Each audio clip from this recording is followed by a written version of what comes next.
La Bible en un an, la 162e journée, le premier livre des rois, chapitre 9, verset 1 au chapitre 10, verset 29, le livre des psaumes, chapitre 129, verset 1 à 8, le livre des proverbes, chapitre 16, versets 16 et 17, l'épître de Paul aux Romains, chapitre 7, versets 14 à 25. 1 Roi, chapitre 9. Lorsque Salomon eut achevé de bâtir la maison de l'Éternel, la maison du roi, et tout ce qu'il lui plut de faire, l'Éternel apparut à Salomon une seconde fois, comme il lui était apparu à Gabaon.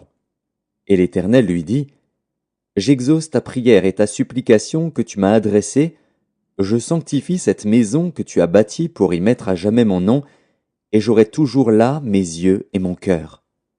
Et toi, si tu marches en ma présence comme a marché David, ton père, avec sincérité de cœur et avec droiture, faisant tout ce que je t'ai commandé, si tu observes mes lois et mes ordonnances, j'établirai pour toujours le trône de ton royaume en Israël, comme je l'ai déclaré à David, ton père, en disant, tu ne manqueras jamais d'un successeur sur le trône d'Israël.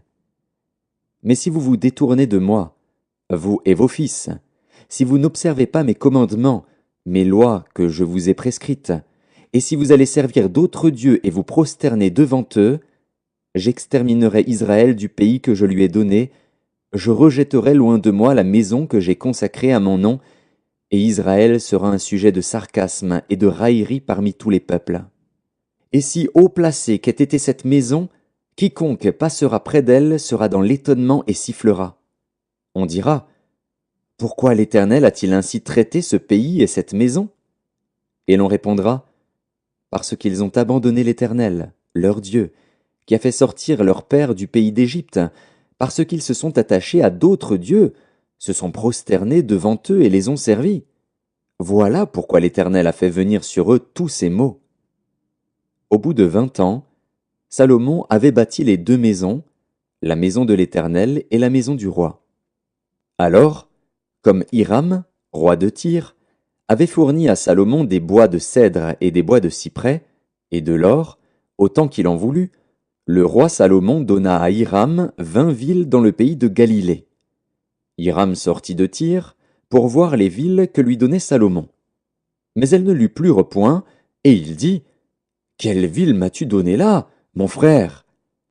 Et il les appela pays de Kabul, nom qu'elles ont conservé jusqu'à ce jour.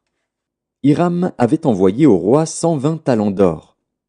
Voici ce qui concerne les hommes de corvée que leva le roi Salomon pour bâtir la maison de l'Éternel et sa propre maison, Mio, et le mur de Jérusalem, Hatzor, Megiddo et Gézer.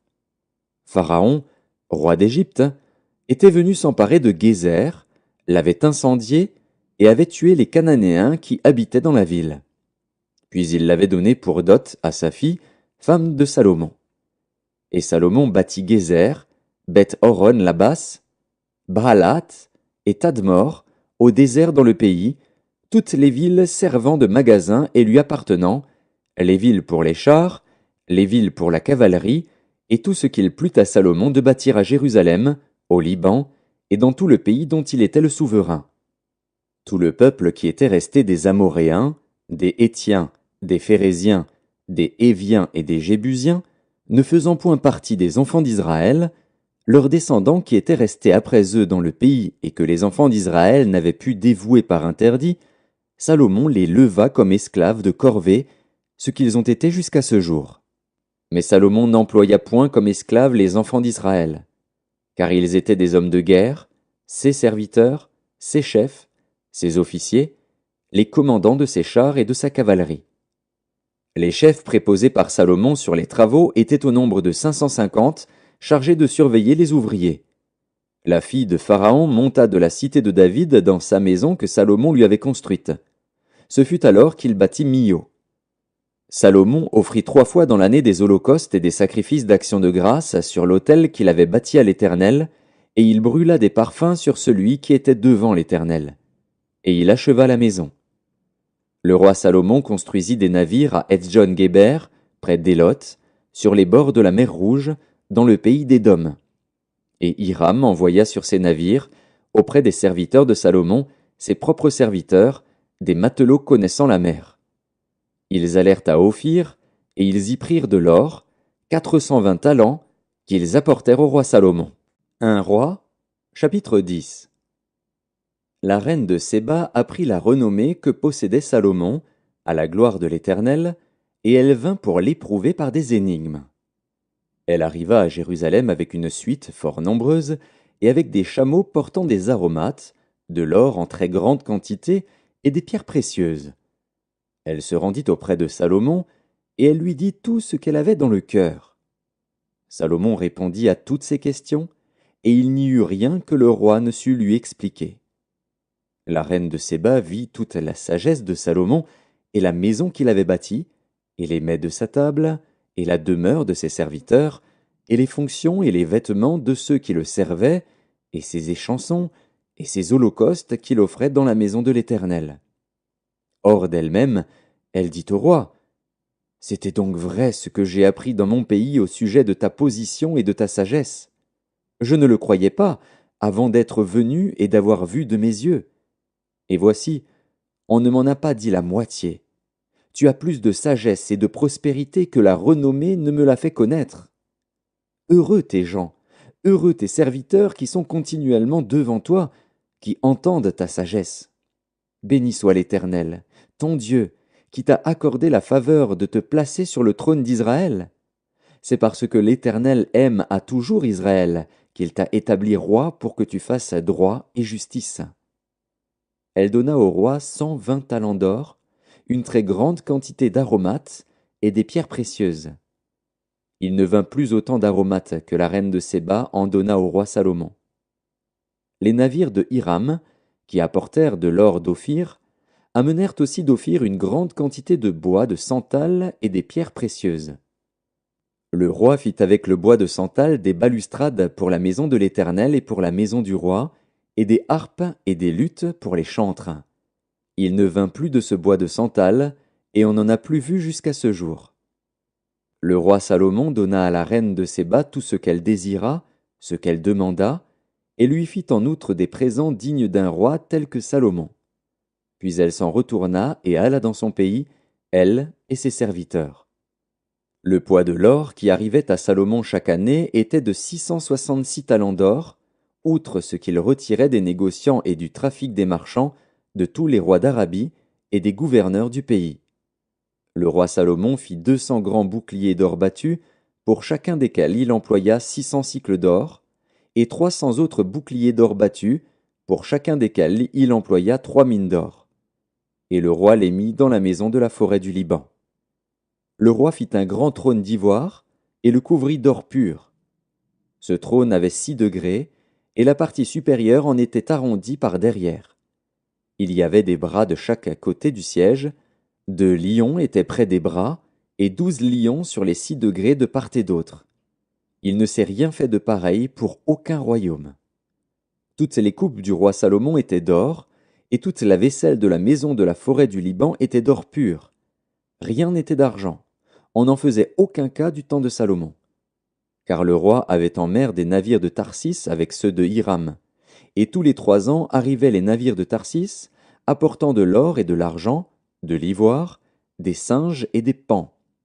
Le roi Salomon fut plus grand que tous les rois de la terre par les richesses et par la sagesse. Tout le monde cherchait à voir Salomon, pour entendre la sagesse que Dieu avait mise dans son cœur. Et chacun apportait son présent, des objets d'argent et des objets d'or, des vêtements, des armes, des aromates, des chevaux et des mulets. Et il en était ainsi chaque année. Salomon rassembla des chars et de la cavalerie. Il avait 1400 chars et 12 000 cavaliers qu'il plaça dans les villes où il tenait ses chars et à Jérusalem près du roi. Le roi rendit l'argent aussi commun à Jérusalem que les pierres, et les cèdres aussi nombreux que les sycomores qui croissent dans la plaine. C'était de l'Égypte que Salomon tirait ses chevaux. Une caravane de marchands du roi les allait chercher par troupes à un prix fixe. Un char montait et sortait d'Égypte pour 600 cycles d'argent, et un cheval pour 150 cycles. Ils en amenaient de même avec eux pour tous les rois des Hétiens et pour les rois de Syrie. Psaume 129, Cantique des degrés. Ils m'ont assez opprimé dès ma jeunesse, qu'Israël le dise, ils m'ont assez opprimé dès ma jeunesse, mais ils ne m'ont pas vaincu. Des laboureurs ont labouré mon dos, ils y ont tracé de longs sillons. L'Éternel est juste, il a coupé les cordes des méchants. Qu'ils soient confondus et qu'ils reculent, tous ceux qui haïssent Sion. Qu'ils soient comme l'herbe des toits qui sèche avant qu'on l'arrache. Le moissonneur n'en remplit point sa main, celui qui lie les gerbes n'en charge point son bras, et les passants ne disent point « Que la bénédiction de l'Éternel soit sur vous ! Nous vous bénissons au nom de l'Éternel. » Livre des Proverbes, chapitre 16. Combien acquérir la sagesse vaut mieux que l'or, combien acquérir l'intelligence est préférable à l'argent. Le chemin des hommes droits, c'est d'éviter le mal. Celui qui garde son âme veille sur sa voie. L'épître de Paul aux Romains, chapitre 7. Nous savons en effet que la loi est spirituelle, mais moi je suis charnel, vendu au péché, car je ne sais pas ce que je fais. Je ne fais point ce que je veux et je fais ce que je hais. Or, si je fais ce que je ne veux pas, je reconnais par là que la loi est bonne. Et maintenant, ce n'est plus moi qui le fais, c'est le péché qui habite en moi. Ce qui est bon, je le sais, n'habite pas en moi, c'est-à-dire dans ma chair. J'ai la volonté, mais non le pouvoir de faire le bien. Car je ne fais pas le bien que je veux, et je fais le mal que je ne veux pas. Et si je fais ce que je ne veux pas, ce n'est plus moi qui le fais, c'est le péché qui habite en moi. Je trouve donc en moi cette loi, quand je veux faire le bien, le mal est attaché à moi. Car je prends plaisir à la loi de Dieu selon l'homme intérieur, mais je vois dans mes membres une autre loi qui lutte contre la loi de mon entendement et qui me rend captif de la loi du péché qui est dans mes membres. Misérable que je suis, qui me délivrera du corps de cette mort? Grâce soit rendue à Dieu par Jésus-Christ notre Seigneur. Ainsi donc moi-même je suis par l'entendement esclave de la loi de Dieu, et je suis par la chair esclave de la loi du péché.